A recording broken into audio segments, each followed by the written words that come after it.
Et si on allait découvrir le métier d'ostréicultrice au Boucholeur, à 2 pas de La Rochelle?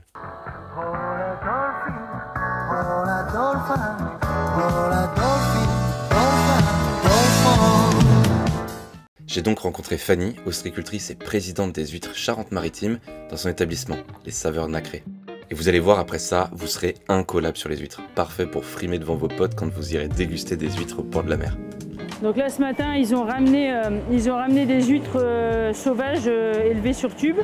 Donc ces huîtres elles ont à peu près 2-3 ans. Donc voilà, alors nous on a vraiment des méthodes traditionnelles, hein. C'est un choix familial on va dire. Donc on fait du captage naturel et de la culture sur tube et sur coupelle. Donc là c'est des tubes qu'on a laissés 2-3 ans voilà, pousser. Et donc mon mari les a défaits tout à l'heure. Et il utilise la machine que vous allez voir là pour défaire. En fait, c'est une machine qui a une grosse griffe qui tourne. Il y a un moteur qui entraîne une griffe et il y a un autre moteur qui entraîne le tube. Vous voyez la grosse griffe là? Elle tourne autour du tube et donc elle va faire tomber les huîtres. Voilà. On a un paquet de tubes comme ça et ce paquet de tubes au 14 juillet, on va l'immerger dans nos parcs au Boucholeur pour permettre en fait que de juillet à septembre, ça offre un support pour les larves. Donc en fait, les machines, elles font gagner de la manipulation. On compte 60 manipulations environ pour faire un numéro 3. Vous pouvez juste rappeler, c'est quoi un numéro 2, un numéro 3, un numéro 4? Oui, alors c'est inversement proportionnel. Plus le chiffre est petit, plus l'huître est grosse. D'accord. Qu'est-ce qui fait que vous avez justement fait le choix de revenir à un travail plus... Je pense qu'il ne l'a jamais lâché. C'est un milieu qui peut être travaillé dans la nature, pas faire du laboratoire. Avec le changement climatique, tout ce qui est fixe et qui n'est pas dans les poches, brassé par les tempêtes, pousse plus vite et se remplit mieux. On est sur un même territoire, mais on a des profils et des pratiques différentes. Moi, je dis souvent, il y a autant de goûts d'huîtres Charente-Maritime qu'il y a d'ostréiculteurs et qu'il y a de sites de production et de façons de travailler sur le département. Globalement, là où je prends vraiment du plaisir, c'est vraiment au petit matin, la goûter avant de partir au marché ou en arrivant sur le marché en me disant bon allez comment, j'en mange quelques-unes. Et puis du coup là j'ai vraiment je prends une vague quoi. Quand je suis en famille ou avec des amis et que du coup c'est un moment de partage et un moment d'échange, de convivialité. Ouais. C'est là où j'apprécie le mieux de les manger.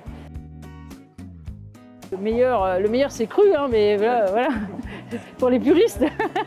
Mais il faut trouver d'autres assemblages de condiments. Comme cette recette originale d'huîtres aux pickles d'oignons, mangue et melon que vous pouvez retrouver au menu. Il y a énormément d'oligo-éléments, de vitamines, etc. Donc en fait on peut la manger toute l'année, elle sera différente toute l'année, mais il n'y a pas de limite en fait. Je l'ai fait au départ pour mon mari.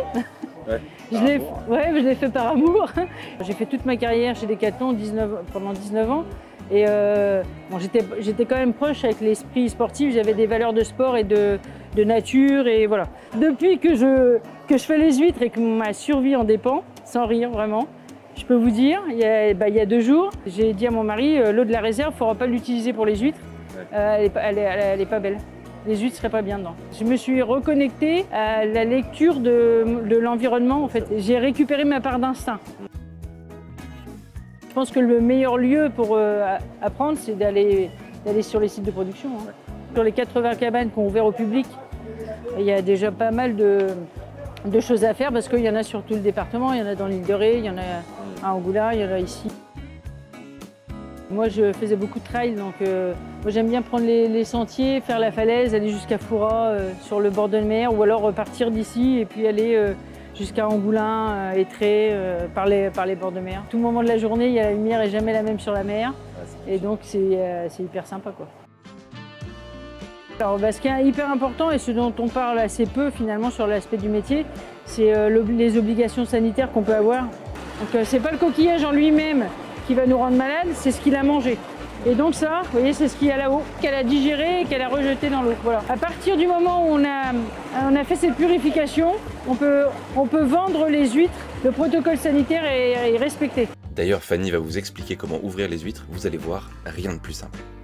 Le muscle qui lui permet de se refermer, en fait, il est à peu près situé aux 2/3, donc à peu près par ici. Donc en fait, il va falloir aller le couper. Il faut un couteau pointu, c'est important. Présenter la pointe à peu près à l'endroit stratégique.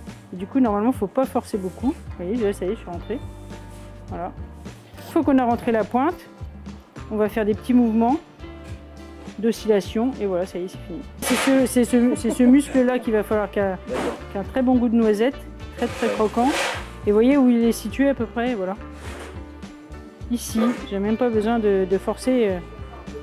Et hop, je vais essayer de couper le... Voilà, c'est fini. Donc, pas besoin de forcer, donc pas besoin de se planter la main. Bon, forcément, on se devait de goûter les huîtres. La toute fin est presque sucrée, ouais. C'est ça. Ah, c'est extraordinaire. Je viens de prendre mon premier cours d'ouverture avec la dégustation qui va avec, c'est quand même juste extraordinaire. C'est important et c'est l'expérience qu'on fait vivre en accueillant les gens chez nous, quoi.